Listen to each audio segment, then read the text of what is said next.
Falafala hiatu hana e tolo do valatala ke lata e moe mga hunei. Kua whiawhia lahi whakawhono niue moe e New Zealand ke whakailoa kua whakamatu takitua e wakalele ke ua aki ke whakausi mai he mahina ha November he tau nei. Ha kua tokolonga i numela pukita ngata manako ke whanonga mai ke motu. Kua lahi e whiawhia he whakawhono niue ke he lakaanga nei moe tau fufuanga tō tokolonga alau tolu ka whanonga mai. Koe maweheanga ne whakamoli he whakawhono niue mo i kautaha e New Zealand ke whakausi e wakalele ke ua aki he mahina hao ke topa.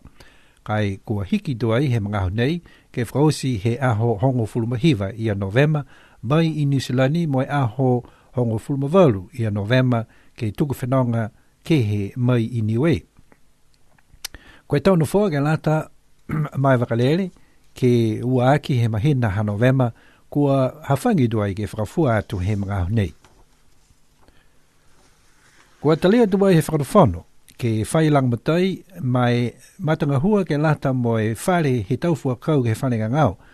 Nā kai mahinu mitaki koe whihe tupe ka e pehe mai koe tolunga fulu i pasene ke matanga hua. Koe whakatokanga nei, ha koe manako he tahatama fuata mai New Zealand ko Matt Wilson. Ke tau se e taha matakawi ke whakalaulahi e nofanga he tau matua ke he whanenga ngau ke tau se whaulu a tau whakaholoanga ki ai moe whakawhiawhia moe o ki atu ki ai ka eke ko mai ki alofi tōri liu ke tau kaina. Kua whitāni he tuturi tupe e tāma whuata nei moe whakahoho i tau bisinisi ke whuaki langmatai ke he matanga hua moe ko Matt Wilson kua manaki ke hoko mai ke he motu ke he whaitapu nei ba whaitapu ka hau ke kamata e ngā hua ke whakatutu e matakawi ke maeke ke no nofo whiawhia mo i kiokia i e tau mamatua ki ai. Koe e palana ne kua tālanga ke ua e wala taha e matakawi ne kua tālanga mai whakakoanga he tau mamatua fukau si taha e wala ke maeke ke watu mo i kioki. Whakawhiawhia mo i tau se ai e tau whakaholoanga ki ai si taha foki e wala whaali tunga e container ke toka ai e poko tau sikai pia foki mo e tau whale wau. Koe mamnakianga ke mau foki, ke mau mo e foki atu e kaina nei ke whakawhono ke aho hongo fulmataha i e iulai ka e tō hoko mai a Matt mo e hana matakau toko hongo fulmataha e tangata ke kamata whakatutu e whale. And here's our local news for today.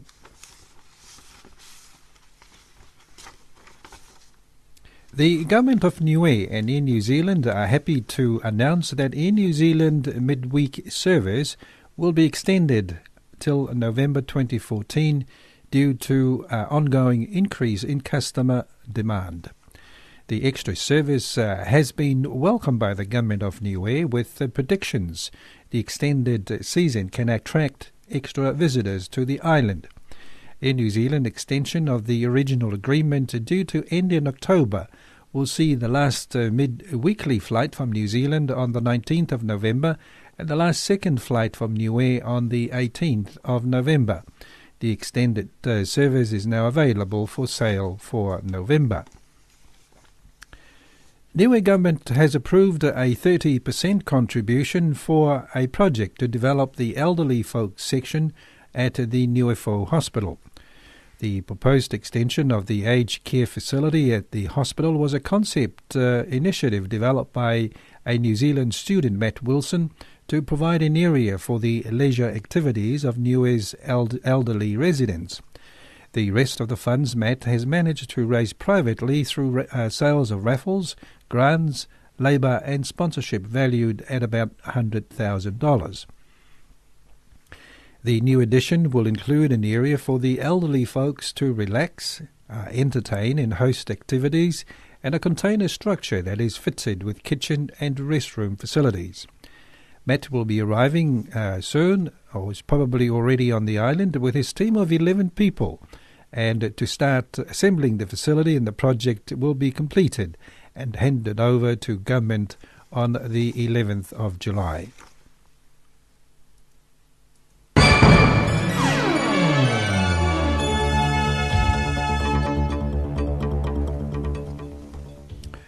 And here's our news from around the region. Cook Islanders head to the polls on Wednesday with residents of the tiny Pacific nation to decide whether to return incumbent Prime Minister Henry Puna for a second term. Puna called a snap election in April amid internal ructions within his Cook Island party, CIP, which eventually led to Taina Bishop resigning from the cabinet and forming his own party. The nation of about 14,000 people relies heavily on tourism and fisheries. Its citizens have the automatic right to live and work in New Zealand, meaning a flow of skilled migrants offshore is an ongoing issue. Puna's main contender in the vote is opposition leader Wilkie Rasmussen of the Democratic Party, who strongly criticised Puna for the election call after a number of bills ended up being stalled in Parliament. But Bishop could end up as a kingmaker if neither Puna nor Rasmussen will win a clear majority in the 24-seat Parliament. The campaign has seen the CIP highlight policies brought in during its nearly 4 years in office, which have included a number of increases in social welfare payments, including old age pensions. It has also increased the Minimum Wage Act and the VAT consumption tax rate. Rasmussen has vowed to reverse the tax hike, saying it has hit residents in the pocket in a country which already has a high cost of living because of its reliance on imported goods. The Police Association has warned politicians that it may be forced to use its industrial muscle if they continue to politicise the Royal PNG Constabulary. Association General Secretary Clemens Kano acknowledged the call for various sectors in the community for the union to take a stand in light of the involvement of police officers, but said the union has been cautious as the courts were dealing with the matter. The association also commended Prime Minister Peter O'Neill for his stance in relation to the current political saga. However, he stressed the union's position in the politics should not impede the operations of the police. He said the police should be left alone to carry out its mandated function to uphold the rule of law and to defend the constitution of the country. The association also refuted a statement by Housing Minister Paul Eskiel, who called for the arrest of a rogue member of the force. And according to Kano, MPs should refrain from expressing such sentiments as their actions resulted in the current political crisis. And we repeat that politics must stay clear of police operations and politicians must refrain from such inciting comments, Kano said. Meanwhile, Police Commissioner Jeffrey Vaki now has no legal discretion but to arrest Prime Minister O'Neill, says sacked Attorney General Karina Kua. In a press conference, Kua said the way is now clear for Vaki to perform his constitutional role of executing the warrant of arrest on the Prime Minister.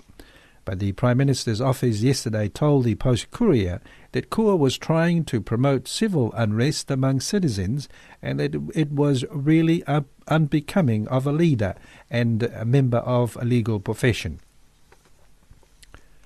President of the Autonomous Region of Bougainville, John Momis, was clearly annoyed with the national government's lack of urgency in financing the Bougainvillean government as set out in the Bougainvillean Peace Agreement.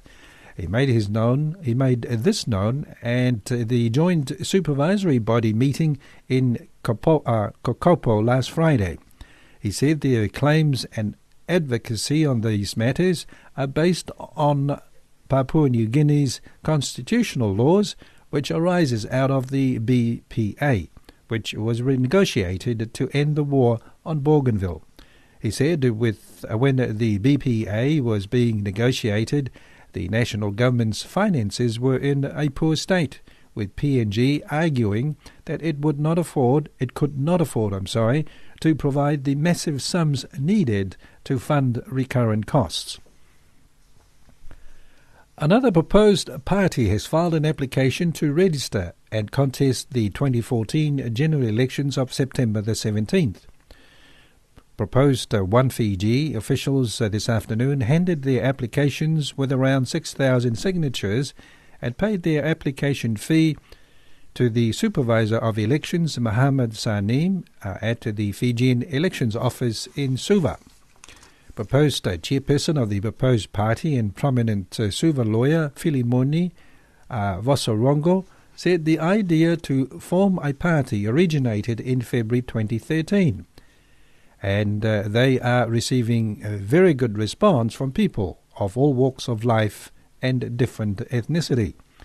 He said proposed One Fiji encourages participatory governance where the government will rule together with the peoples and people's voices will be heard, especially when there is disagreement. He also clarified that the proposed party is not a breakaway faction from the 2006 ruling SDL party, and the members got together because they believe in making a difference and share the same values. The other proposed members of the proposed party are Ro Alivereti Dovirata, proposed by Chairperson Akanisi Mavoa, proposed Vice Chairperson, and Sitiveni Kalu, proposed General Secretary. Fiji's Court of Appeal has adjourned ruling on Fiji Labour Party's leader Mahendra Chaudhry's application for stay of conviction and sentenced to next week. Justice William Clarshini needs time to review submissions from both counsels in a hearing which lasted for about 3 hours. Chaudhry's lawyer Anand Singh said that they presented some issues they thought would form the basis of the appeal. They argued about the application and the basis for the application, which Singh confirms is being made by his client with a view to allow him contest the forthcoming election. Chaudhry was convicted and sentenced earlier this year over Exchange Control Act violations. He was given an option to pay a fine of $2 million by June the 30th or face a prison term of 15 months. Chaudhry paid the fine on June 27. The Fiji delegation participating in the Melanesian Festival of Arts lost one of their members on Sunday night in Port Moresby. PNG Loop understands a female delegate passed away suddenly, and at this stage the Fiji High Commission in Port Moresby is in the process of informing family members of the deceased, and details of the dead person will not be released until that is done. Arrangements are being made for the repatriation of the body back home. Meanwhile, PNG Minister for Arts and Culture, Boka Kondra, in a statement expressed his condolences over the 2 deaths experienced at the weekend by the Solomon Islands and the Fijian contingents at the 5th Melanesian Arts and Culture Festival. The minister expressed sorrow over the deaths of John Tahinau, the director, Solomon Islands Cultural Commission, and head of Solomon Islands delegation, as well as the loss of Fino Mara, a traditional mat weaver and member of the Fiji delegation. The minister says that festival chairman Dr. Jacob Simmet and officials at the Solomon Islands High Commission and the Fiji High Commission have been collaborating to notify both the deceased families and to make sure their bereavement families and make sure that their bereaved families here and back home are accorded the respect and support they deserve in this time of personal loss. Kondra says that in keeping with custom, the O'Neill Dion government and his ministry will do all they can to support the Solomon Islands and Fiji High Commission to repatriate the two to their countries. And those are our news for today.